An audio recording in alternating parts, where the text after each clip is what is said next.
Hello students of class 7, welcome to your chemistry class. Today I will discuss in this chapter like matter and composition. It is the last video from this chapter. It is the part 7. Okay. So in this part I will discuss about the changes of state by changing the pressure. Okay. Changes of state by changing the pressure. Okay, changes of states by changing the pressure. This topic I will discuss. So the states of the matter is always changing if we apply heat. In the last video I have discussed about that. So in this video I will discuss that it will also change if we apply the pressure. Okay, how? The states of a substance can also be changed by applying pressure.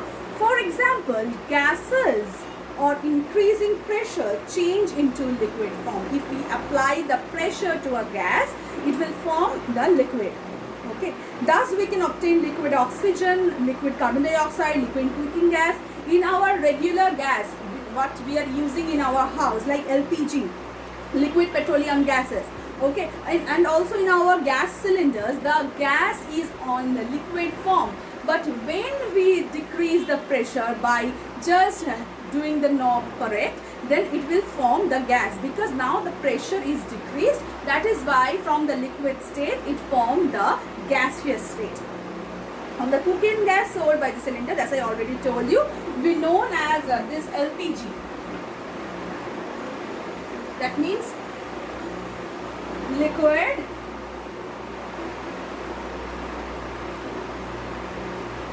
petroleum gas.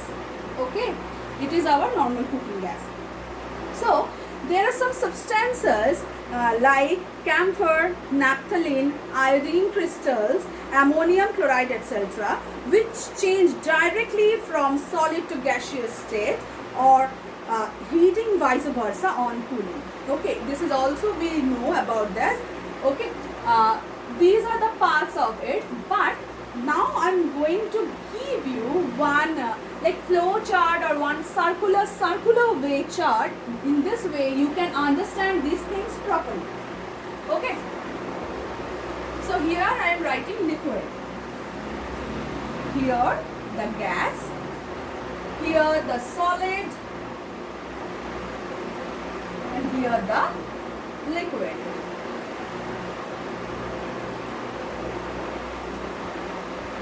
So when this liquid goes to this gas, it is evaporation. Now when the gas is forming, the liquid is known as condensation.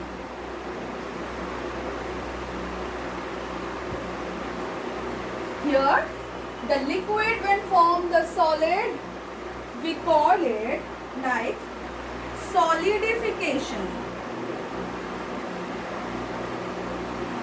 or freezing.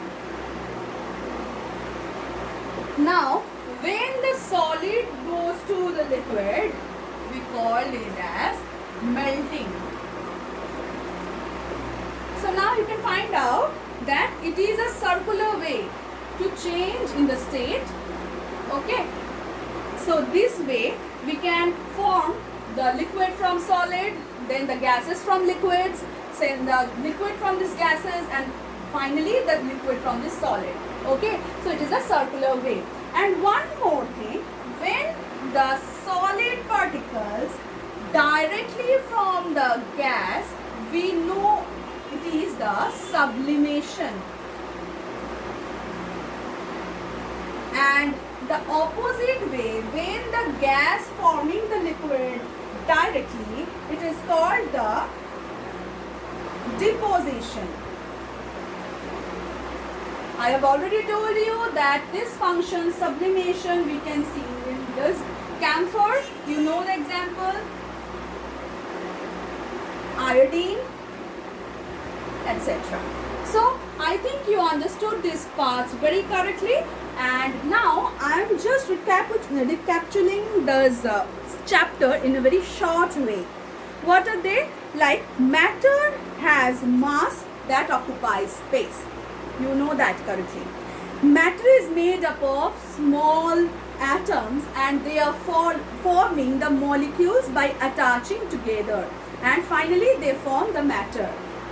Third, atoms are the smallest particles of matter which may or may not have the independent existence.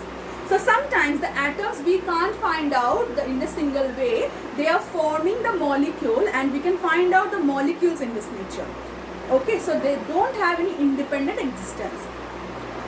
Molecules are capable for independent existence. They are made up of atom and same kind and different kind. So sometimes the same kind of atom can form one molecule, like H plus H2, and sometimes different kind of atoms like H plus H and O form H2O or water. So here the different kind, hydrogen and oxygen, and in this upper part only the hydrogen can form the hydrogen. Next, the atom and the molecules are in random motion. Always they are in the random motions, but the motion is faster in these gases and lower than this gases the liquid, and for the solid particles the motion is very slow. There are gaps between the molecules. The matter is called the intermolecular space. There is always a gap. It is called the intermolecular space, but the intermolecular space is very small in this solid. That is why it is closely packed. For the liquid, the intermolecular space is more than this solid. That is why they are liquid. They are not that much closely packed. And for the gases, they are wide apart. So that is why they can go anywhere else. So next, there exists a force of attraction between the molecules known as the intermolecular force of attraction. So they all have, these molecules have the attraction in between them. So that is why they are forming this gas, they are forming this liquid, they are in this solid state. They are forming one, like we can see this, okay. They are forming one whole matter, and it can occupy some space because they have the force between each other. They have the attraction between each other. Matter mainly exists of three states, that are solid, liquid and gases. Next, the matter can change from one state to another, that I have already discussed, that it can go from solid to liquid and liquid to gas and vice versa. The change of the state of a matter from one form to another is called the interconversion of the states of the matter. The way by which it can go one state to another, this is known as the interconversion of the matters. So by this, I am completing this chapter. I think you understood it properly. Okay. In the next video, I will start with a new chapter. Till then, thank you.